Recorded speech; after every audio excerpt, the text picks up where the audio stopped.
पढ़ाना है भाग। 8 से 4 लोगों को बांटेंगे। इस तरह इतना समझ गए हो ना? अब हम यहाँ पे आते हैं कि 4 को 4 से 33 को भाग देंगे। ठीक है, 4 को 33 से जब 33 को 4 से भाग देंगे तो क्या होगा? 4 का पहाड़ा कितनी बार पढ़ेंगे? 8 बार पढ़ेंगे। तो 4 है 32। इस 33 में से 32 को घटाएंगे तो कितना बचेगा? 1 बच गया। ये क्या है? शेष है। उत्तर इसका होगा 8। उत्तर बराबर 8 और जो नीचे बचता है उसको कहते हैं शेष फल। क्या कहते हैं? शेष फल में 1 बच गया। इसका मतलब 1 में भाग नहीं दी गई है। ठीक है, लेकिन एक बात हम आपको बताना चाहते हैं कि जैसे 33 को 4 से भाग देना है और 4 का पहाड़ा पढ़ना है 8 बार। 4 अठे 32। जैसे हमने यहाँ पढ़ा 9 बार हमने क्यों नहीं पढ़ा कि 4 9 36। ये कितना हो जाएगा? ज्यादा हो जाएगा। ज्यादा होना नहीं चाहिए, कम होना चाहिए। तो क्या हम 4 का पहाड़ा 7 बार पढ़ते? 4 7 28। यहाँ सही है कि गलत है? क्यों गलत?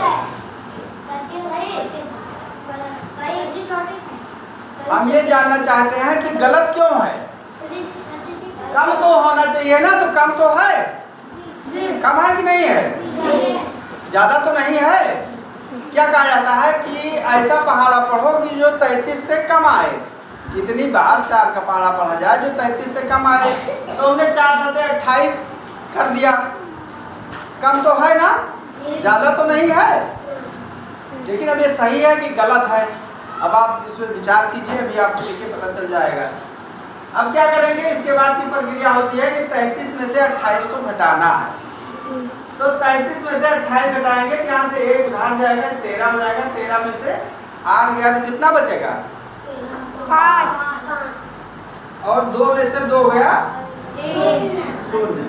अब शेष कितना बच गया? 5। अब शेष कितना बच गया? 5। इधर देखो, भाग देने के बाद जो शेषफल बचेगा वो कभी भी इससे ज्यादा नहीं होगा। अगर इससे ज्यादा शेष बच गया तो समझ लो कि मेरा सवाल गलत है। अब समझ में आया कि क्यों नहीं कम पहाड़ा पढ़ते?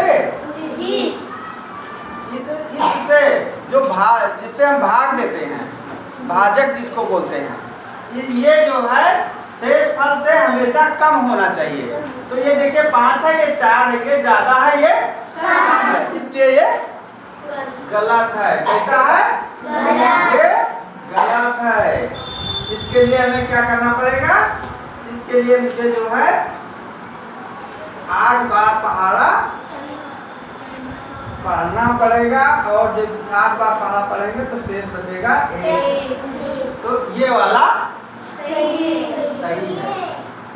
क्लियर हो गया कि जो शेषफल बचेगा वो जो भाजक है जिसे हम भाग देते हैं उससे कम आना चाहिए। समझ में आ गया? ठीक है, थैंक यू।